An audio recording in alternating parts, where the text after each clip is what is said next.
Thanks for watching the crypto channel. There are fewer Bitcoin transactions, but each one is bigger, which means that big players are doing more. This is something we talk about a lot on the show, why the prices of many altcoins like XRP aren't going through the roof to crazy highs.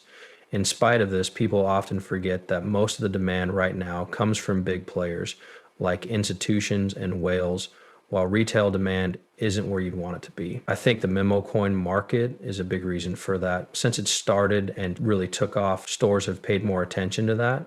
And I think it's just I told you guys on my show that if you're interested in crypto investments, you should spread them out and only invest money that you can afford to lose. Once you've done that, patience is the most important thing to keep going and try new things. That's not how shopping usually works, though. Right now, there's more and more accumulation with utility projects, but this is mostly from smart buyers who know the market. I think people will soon see the truth about how this is going to end. But if you look at the market as a whole, the green I talked about in my last update is pretty much a con. If you look at Bitcoin, it wasn't able to get back above that range I talked about, and the daily candle's about to close right now. I think Bitcoin could even drop to $100,000, 0 cents.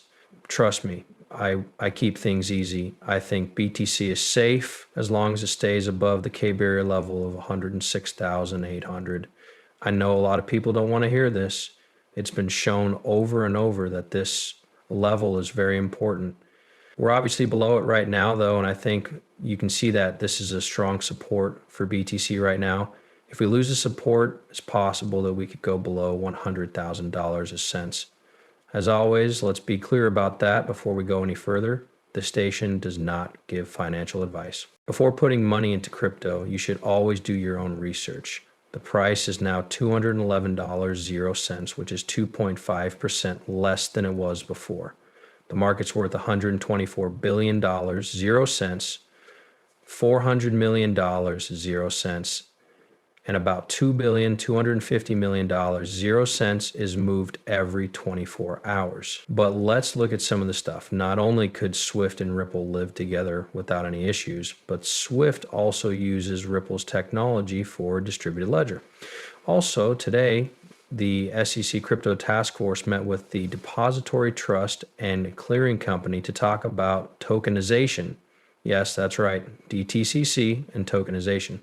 I hope you're paying attention because I can honestly say that not many other people are either. Now let's go over this plan one more time. We talked about the first basic version of the DTCC tokenization services, which included how they work and what tokens are used for. Talk about how DTCC tokenization services will likely change over time from the first tests of the basic version to adding more features. There's also more and more talk about how Section 19 of the Exchange Act and Exchange Act Rules 1722 could be used to help licensed clearing agencies get out of some of their duties.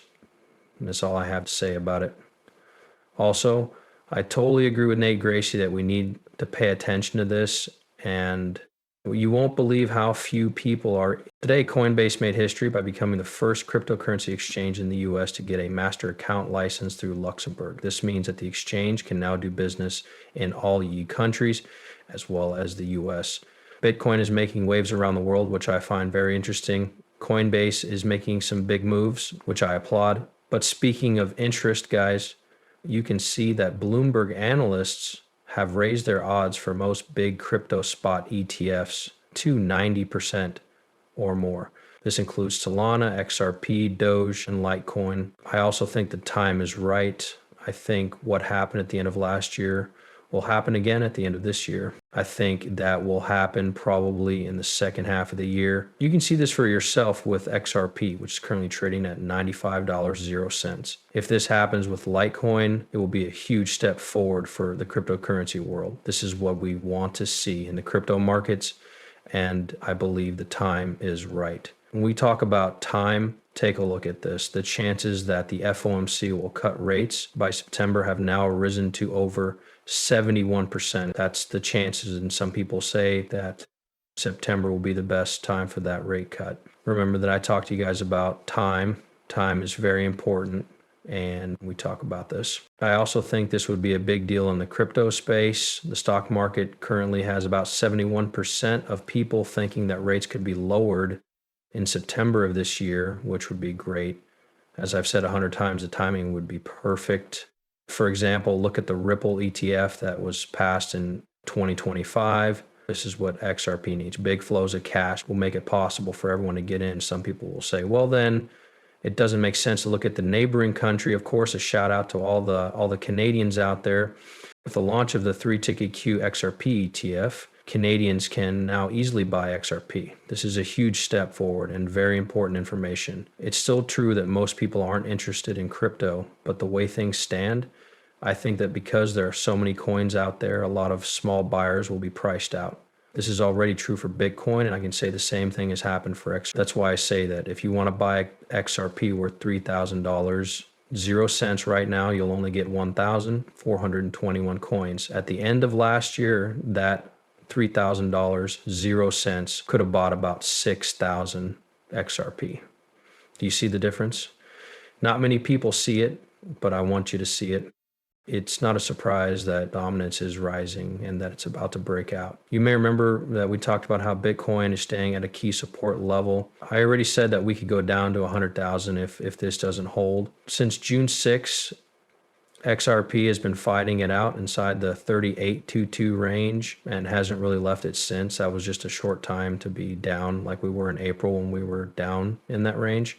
To all the people who hate XRP, you know what? It hasn't done anything. It's really, really settled down. As you can see, this is something that many people miss, but I'm going to keep saying it because no one cares. XRP has been very stable.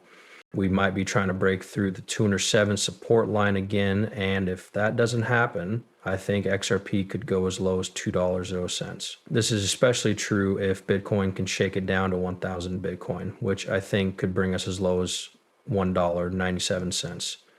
That would send us down to the important support level at $1.93, which would give you an idea of the 8.8% move. Please let me know what you think in the comments below. And if you haven't already, what are you waiting for? See you in crypto. Enjoy your day.